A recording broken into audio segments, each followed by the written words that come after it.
Volvemos ahora con más de la Filbo. Nuestro subdirector, Alberto Medina, habló con Mónica Lavín, una escritora mexicana que escribió Yo, la peor, la historia de la monja escritora Sor Juana Inés de la Cruz.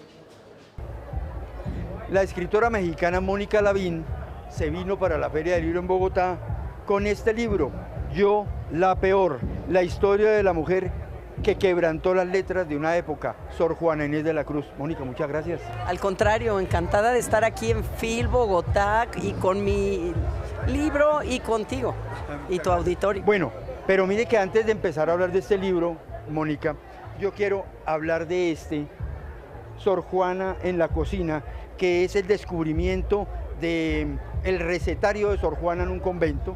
Pero ¿por qué quería referirme a esto? Porque quiero hacer alusión a una frase que me encontré en este libro, en Yo la peor, que dice así: me quería meter detrás de mi quimera, me quería meter detrás de los ojos de Juana Inés, en su piel, en sus oídos, escuchar su respiración, verla llevarse la cuchara a la boca, vestirse en el convento, conocerla de niña, espiarla, andar por las calles de la ciudad. Entonces yo pensé, ¿no será que por aquí, por la cocina, por el olfato y por el gusto, entró primero Sor Juana que la investigación? ¿O cómo fue ese proceso? Así fue, me cachaste. A mí a veces me gusta, creo que la gente espera que yo diga, no, es que como la gran poeta, yo quise, no. Nunca había pensado en hacer una novela sobre Sor Juana, pero las recetas que están en Sor Juana en la cocina, que se encontraron en el convento, y una amiga muy querida que ya falleció, Ana Benítez, las adaptó para que las podamos cocinar ahora, en tiempo real, con métodos reales, medidas de ahora. Y me dijo un día, oye, estoy haciendo este recetario, lo estoy adaptando, estoy cocinando, tomando fotos, necesito un texto que vaya con él. Y yo, ¿Sor Juana en la cocina? Y fue como si me sacaran de esa sensación de distancia, de reverencia que no deja de existir con la mujer ilustre, con la poeta, con la monja ilustrada. Y dije, ¿a poco cocinaba en el convento? Y entonces luego, ¿y qué comía de niña? Por esto de la cuchara, ¿qué comía de niña? Sus abuelos eran andaluces, investigué para escribir sobre esto en Las trampas de la fe. Entonces decía yo, yo tenía un abuelo andaluz, entonces sé lo que les gusta a los andaluces, cocinar el conejo, el pollo en pepito, y empecé a fraguar como una referencia al menú que pudo haber acompañado a Juana mientras crecía en Nepantla, luego llegaba a la Ciudad de México, luego entraba al convento, y esa investigación me despertó el apetito. O sea, sí fue en la cocina que usted descubrió a Sor Juana Inés de la Cruz. Exactamente, porque quizás la cocina es esa actividad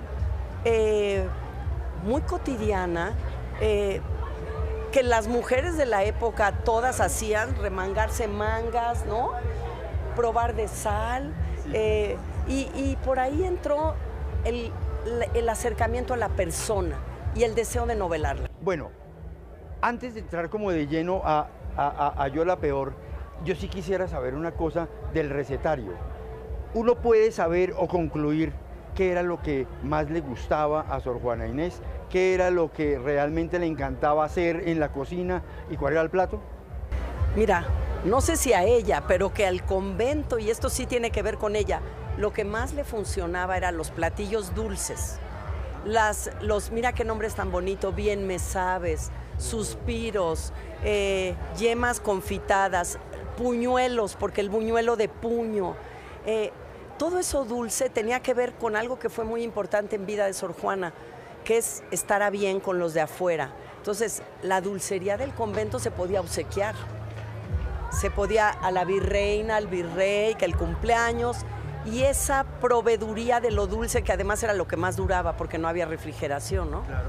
Eso duraba más tiempo y le daba una distinción, puertas afuera, a los distintos conventos. Entonces, puesta a sospechar, pienso que hay un ante de piñón que a mí me gusta, ante de piñón, que le debe haber gustado a Sor Juana, porque además ¿cuáles son los ingredientes de la mira, el ante de piñón, que en algunos restaurantes todavía lo consigues en México, pero restaurantes muy antiguos, es como una crema dulce con molido el piñón, pero la sorpresa cuando vi el recetario es que se pone encima de un pastel que se llamaba mamón, que es un pan básico, como un panqué. Y encima de eso, y la sorpresa mayor es que los antes se comían antes. O sea, el ritual de mesa empezaba por los antes. Comían dulce, luego venía lo salado y remataban con los postres. Vea pues. Bueno, 4 capítulos tiene el libro. Está Juana Inés en un pueblo cerca del volcán, está en Ciudad de México, está en Palacio y después está en el convento. En casi todos, las mujeres son las que construyen su historia en la novela. ¿Por qué las mujeres? Fíjate que para mí esa fue la clave para saber cómo entrarle a Sor Juana. Y es porque Sor Juana, cerca del final de su vida, cuando es atacada, porque ya se volvió una voz pública y además opinó en un tema teológico que no consideraron los altos eclesiásticos era propio de una monja ilustrada, por más ilustrada que fuera, era mujer, era monja. Y la regañaron, le dijeron, te pasaste, silencio, estás descuidando tus obligaciones de religiosa, y ella se defiende con un texto que se llama Respuesta a Sor Filotea, porque el que escribe eso es el obispo de Puebla, Núñez de Santa Cruz, pero con ese juego del barroco de la época se disfraza de hermana, y él es Sor Filotea, y cuando es como un día me cayó el 20, así decimos en México, y dije, si hasta el cura se disfraza de mujer para acercarse a ella, que sean las mujeres de su tiempo, claro, las verdaderas, las que están, digamos, su mamá, pero las posibles, las anónimas, las que vayan contando a Sor Juana. Esa es una gran decisión narrativa, además. Sí, me alivió. Bueno, además, sí, claro, porque dije, ya no es toda Sor Juana en primera persona. Que es difícil, además, ¿no? Pues una mujer de palabra, es como peligroso. Una intelectual del siglo XVII. Sí. Bueno, me pareció maravilloso ver en las etapas que pinta Mónica a una mujer en la biblioteca. Cuando vivía con el abuelo, pegada en la biblioteca. Cuando vivía en Ciudad de México, no dejaba dormir a la prima porque mantenía prendida la vela hasta tarde leyendo, y la prima fastidiada. Después, obviamente, en Palacio, con esa virreina que en su momento le abrió la puerta también de la literatura, y en el convento. Decía Octavio Paz en Las Trampas de la Fe que el convento y el palacio eran las únicas formas de entrar al conocimiento en aquellos tiempos, que eso es lo más valioso. La pregunta que uno se hace es, ella se hizo monja para convertir su celda en el monasterio, su celda en el convento, perdón, como en su biblioteca. Ay, yo creo que sí, desde luego. O sea, no que no tuviera fe, no que no creyera, ni se cuestionaba eso, pero no tenía otra opción, no podía entrar a la universidad, que hubiera sido su lugar, porque incluso entra a las Carmelitas Descalzas, una orden muy rigurosa, y no puede con ello, porque no tiene tiempo de estudiar, de tener una biblioteca, y por eso ella habla en esta frase tan bonita, el silencio sosegado de los libros. Pudo estar con el silencio sosegado de los libros, y eso se lo da el convento de San Jerónimo, que además tiene esta vocación de San Jerónimo, traductor, o sea, es como un ámbito más intelectual, y ahí ella encuentra su horma, ¿no? Entonces, incluso dice, yo no me podía casar, en la respuesta a Sor Filotea, para mí no era el matrimonio.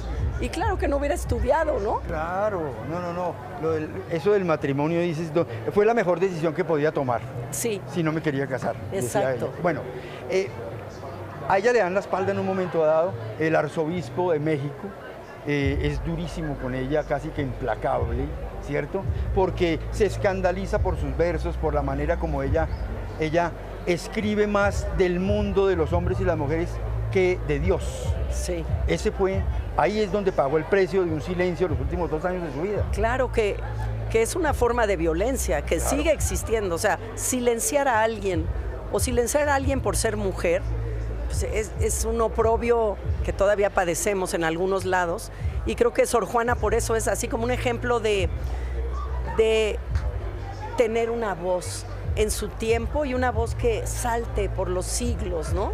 Y que la podamos seguir oyendo y entendiendo o cuestionando o no entendiendo tampoco. Sigue siendo misteriosa. Pero sí, cuando viene Aguiar y Seijas, porque el arzobispo anterior sí era su amigo, les parecía que Sor Juana era brillante. La querían escuchar. Pero le terminan dando todo la espalda en últimas, ¿no? Al final de los tiempos. Todos la traicionan porque se dan cuenta que es poderosa, porque es aliada de los virreyes. Los virreyes también. Y Aguiar y Seijas dicen los documentos que prohibió toda la forma de teatro, que era una forma muy común en la Nueva España. No veía a las mujeres a los ojos. Ya eso te dice qué pensaba de las mujeres. Las tenía por seres diabólicos. Entonces se topa con una Sor Juana que ya tiene un público, que ya tiene libros publicados y empieza a llamarla al orden. Y los otros eclesiásticos pues están también buscando, como en toda política, su nicho de poder, y Sor Juana no les sirve para eso. Y le dan la espalda, menos la virreina, que ya se fue. La virreina era su gran amiga y su protectora, sí, ¿no? Y su protectora. Cuando estábamos en el colegio, a nosotros nos enseñaban a Sor Juana Inés de la Cruz y más o menos nos la pintaban como que todo lo que ella hacía en su poesía tenía de trasfondo a Dios. Pero resulta que uno decía, ¿pero dónde está Dios? En versos como estos, que decía: hombres necios que acusáis a la mujer sin razón, sin ver que sois la ocasión de lo mismo que acusáis. Y después dice: si con ansia sin igual solicitáis su desdén, ¿por qué queréis que obren bien si las incitáis al mal? Es decir, ella no está hablando de Dios, está hablando de hombres y mujeres. Exactamente. Fíjate, esto me recuerda a una pequeña anécdota que quiero compartirte. Sí. El año pasado me pidieron un libreto para una ópera sobre Sor Juana. Sí. Y una de las letras de algún momento de la ópera, dicen la virreina y la esclava, que son dos de los personajes con Sor Juana, dicen: ¿y qué hay de Dios en todo esto? Y es un poco lo que tú estás diciendo. Es un poco eso, claro. Encontré un par de frases hermosas de Sor Juana y revisando como papeles, y en tu libro, por supuesto. Textual de ella. Es una respuesta que le da a sus censores en última, ¿no? Dice: los privados y particulares estudios, ¿quién los ha prohibido a las mujeres? ¿No tienen alma racional como los hombres? Y después dice: ¿solo a mí me estorban los libros para salvarme? Y más o menos, y a ustedes no. Sí. Esa censura en una época tan difícil que es el siglo XVII, ¿cómo pesó en Sor Juana Inés de la Cruz y cómo pesó en su silencio al final? Pesó tanto que se tuvo que deshacer de su biblioteca. Tú me hablabas de que ella buscó tener una biblioteca. Ese era su espacio natural y al final la orillan a vender todos sus libros. Decía el arzobispo que con la venta de los libros ayudar a los pobres. Sabemos que ese no es el argumento. Vendió sus instrumentos musicales, científicos, porque tenía esta mente científica. Entonces, ahí sí hay una Sor Juana muy de lucha igualitaria, de pensamos las mujeres igual que, o sea, tanto derecho tenemos a pensar. Y por lo tanto, ahí hay una enorme protesta. Hay un feminismo del siglo XVII muy fuerte. Sí, aunque fíjate, lo interesante también es, de todos modos, Sor Juana o el tiempo, la época no estaba preparada para poner en cuestionar la esclavitud. Ella tenía una esclava que le regaló su mamá, ¿no? Negra o afromexicana, como decimos ahora. Ella la vende también, son mercancía. Sí. Y eso no le causa, no está todavía ella preparada para entender un pensamiento más contemporáneo, ¿no? Sí. Pero sí siente el peso del machismo para su propia creatividad. No, desde luego. ¿Y qué ha sido la Iglesia si no todavía? ¿Qué mujer tiene permiso de oficiar en la Iglesia Católica? Todavía sigue siendo un reducto. Y la política, ¿no? Y ella, la política tiene más apertura y podemos ver otras cosas, pero sobre todo es una mujer pensante. Y como pensante, creo que reclama su lugar, y yo creo que aunque la obligan a silenciarse al final y quisieron manejar que ella había obedecido, luego se encontró un soneto póstumo. Sor Juana no se quedó callada. ¿Cómo se iba a quedar callada? Ella siguió escribiendo. La silenció la muerte. Pero después Sí, en mi novela seguía viva después. yo juego con la idea de que sí. la casa del placer, los enigmas con las portuguesas, que ella tenía su estrategia para, aunque no tuviera los libros, escribir, ¿no? Le faltaba la otra parte, la lectura, pero había, acuñado mucha sabiduría, ¿no? Bueno, el título del libro es Yo, la peor. Lo tomaste de ella. Sí, casi todo me lo dio Sor Juana. Yo la peor, porque ya ves que firma cuando la están así como Sí, arrinconando, firma en su renovación de votos a los 25 años de estar en San Jerónimo, firma con sangre, yo la peor del mundo. Mónica, muchas gracias. Entonces, invitadísimos a ver esta historia, esta novela histórica, Sor Juana, de Sor Juana Inés de la Cruz, Yo, la peor, una historia mágica de verdad, que nos cuenta la historia de una mujer del siglo XVII que enfrentó el machismo en su tiempo. Muchas gracias, Mónica.